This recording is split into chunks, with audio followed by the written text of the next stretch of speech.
നിങ്ങളുടെ favourite shows ഇനി ഒരിക്കലും മിസ്സാവില്ല. ഇപ്പോൾ C5 കാണും നിങ്ങളുടെ ഫേവറേറ്റ് ഷോസ് തികച്ചും സൗജന്യമായി.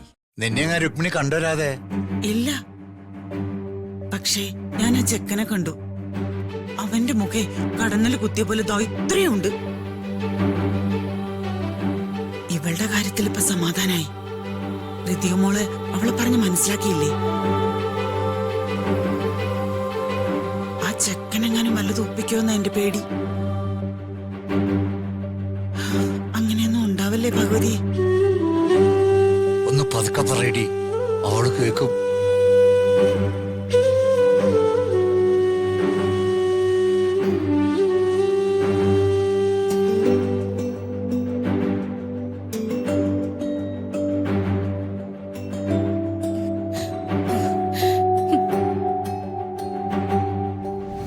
ഏട്ടാ സോറി, ഏട്ടനോട് ഞാൻ ഇന്നലെ അങ്ങനെയൊന്നും പറയാൻ പാടില്ലായിരുന്നു.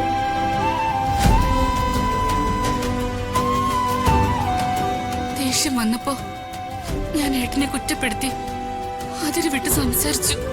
സോറി ഏട്ടാ, റിയലി സോറി. എന്താ മോളിത്? അതൊന്നും സാരമില്ല. മോള് സ്നേഹിച്ച ചെക്കന്റെ വിവാഹം ഇന്ന് നടക്കാൻ പോവാ. ഒന്നും നിനക്ക് വേണ്ടി ചെയ്യാനാവാത്തതിന്റെ വിഷമത്തിലാ ഞാൻ.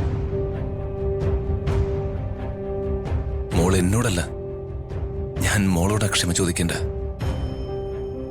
നിസ്സഹായനായി ചേട്ടനോട് ക്ഷമിക്കും മോളെ. ഏട്ടനെ കൊണ്ട് സാധിച്ചു തരാൻ പറ്റുന്ന ആഗ്രഹങ്ങളൊക്കെ ഏട്ടൻ എനിക്ക് സാധിച്ചു തന്നിട്ടുണ്ട്. ഈ ആഗ്രഹം അതെനിക്ക് വിധിച്ചിട്ടില്ലെന്നോർത്ത് ഞാൻ സമാധാനിച്ചോളാം ഏട്ടാ. നിങ്ങളാരും എന്നെ കുറിച്ച് ഓർത്ത് ടെൻഷൻ അടിക്കണ്ട. പ്രിയജി, എനിക്കൊരു ഗ്ലാസ് കോഫി തരാവോ? നല്ല തലവേദനയുണ്ട്. ആ കോഫി ഞാൻ എടുക്കാം മോളെ, വാ. രാജു, ഒന്നിങ്ങി വന്നേ. എന്താ ഋതിക മാഡം? ഒന്നിങ്ങി വാ, രാജുവിനോട് എനിക്കൊന്ന് സംസാരിക്കണം.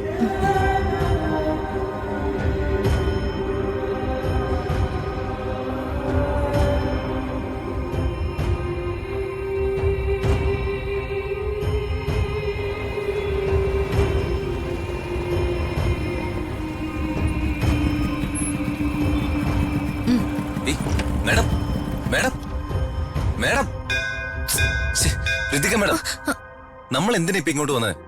അതൊക്കെ ഞാൻ പറയാം. രാജു എന്റെ കൂടെ വാ. ഋതിക മാഡത്തിന് എല്ലാം അറിയാലോ. വെറുതെ ഒരു പ്രശ്നം ഉണ്ടാക്കല്ലേ. പ്രശ്നമൊന്നും ഉണ്ടാവില്ല. രാജു ധൈര്യമായിട്ട് വാ. ഇങ്ങോട്ട് വരേണ്ട കാര്യമില്ലായിരുന്നു ഋതിക മാഡം. മാഡം വാ, നമുക്ക് തിരിച്ചു പോവാം. മാഡം ഇനി എന്തൊക്കെ പറഞ്ഞാലും എന്തൊക്കെ ചെയ്താലും രമ്യയുടെ അമ്മയുടെ മനസ്സ് മാറാൻ പോകുന്നില്ല. പിന്നെ എന്തിനാ വെറുതെ? അങ്ങനെയൊന്നും ഒരു കാര്യത്തിന് മുൻവിധി എടുക്കില്ലേ രാജു. ഞാനൊന്ന് ശ്രമിച്ചു നോക്കട്ടെ. രാജു വാ, വരാൻ.